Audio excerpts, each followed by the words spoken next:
Hey everybody, welcome back to the channel and more Blood and Plunder here as we keep working our way through the fighting men as we cover all the different upgrade characters.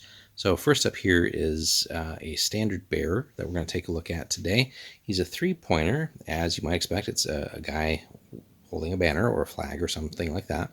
So waving flags, carved totems, other devices, iconic devices are sources of inspiration for fighting men everywhere.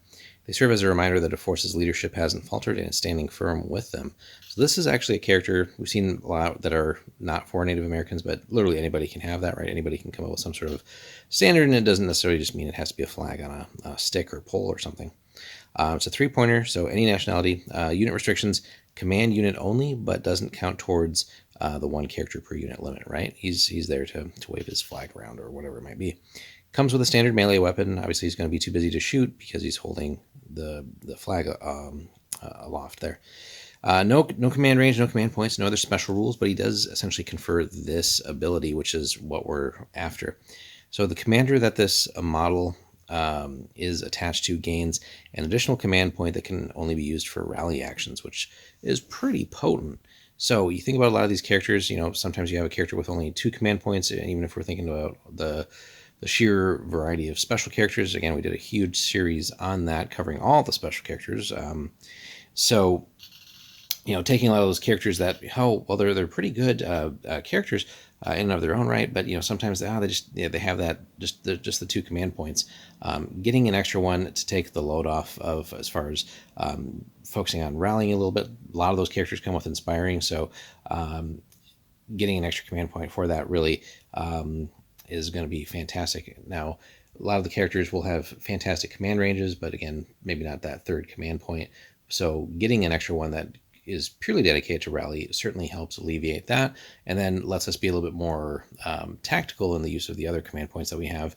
Maybe, if we don't have to burn everything on rallying, we can use this, get the rally, hopefully get it to be successful, but then saving an extra command point for something like, shooting or fighting or just other neat abilities that we'd want to use that for. Or if need be, hey, if we got to spend our main command points on rallying and then we have another one as a gift here from the standard bearer, fantastic. Now it's obviously going to be even better when we have those characters that have that 3rd command point already, and then we add a 4th one here for rallying. And again, so many of the characters out there have inspiring, or even better, maybe very inspiring, and then this character really pulls their own weight. So for 3 points, he's not there to do anything else. He doesn't need a command range or anything else like that. And really, he has to go in the commander's unit, which just obviously makes sense, so that's not a downside either. Now, it's probably going to draw a little bit more heat to your commander's unit, right? So we got to certainly be careful of where we're positioning the commander and what that unit is exposed to, because you're putting a little bit more eggs in one basket here.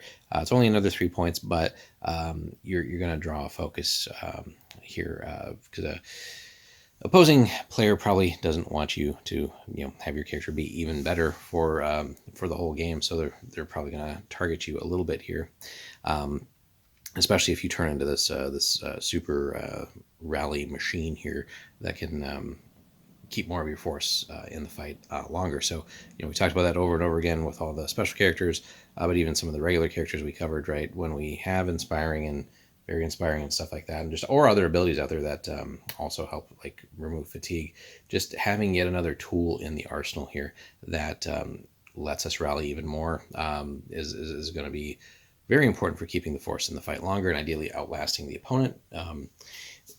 The other neat thing too, just a hobby perspective here, and we haven't mentioned it for all these characters, but right, they don't necessarily have models for all of them, I don't think, just yet, but there's enough stuff out there where you could come up with your own kit, bash it. There's other companies that also have plastic, so there's all kinds of cool stuff you could do to come up with a standard bearer like figure. And again, it doesn't have to be a guy waving a flag around. So if you wanted like a native standard bearer, maybe that'd look slightly different, or just come up with something cool and wild for the game. There's so many diverse factions here that you really could come up with all kinds of neat stuff. So the standard bearer, definitely a cool one to have. I think more or less should build one for every faction you're playing. Just a useful tool to certainly bring into a lot of your battles.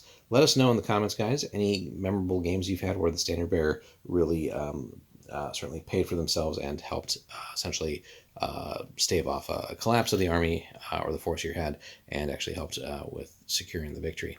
Hit us up in the comments, like and subscribe, and we'll see you in the next one.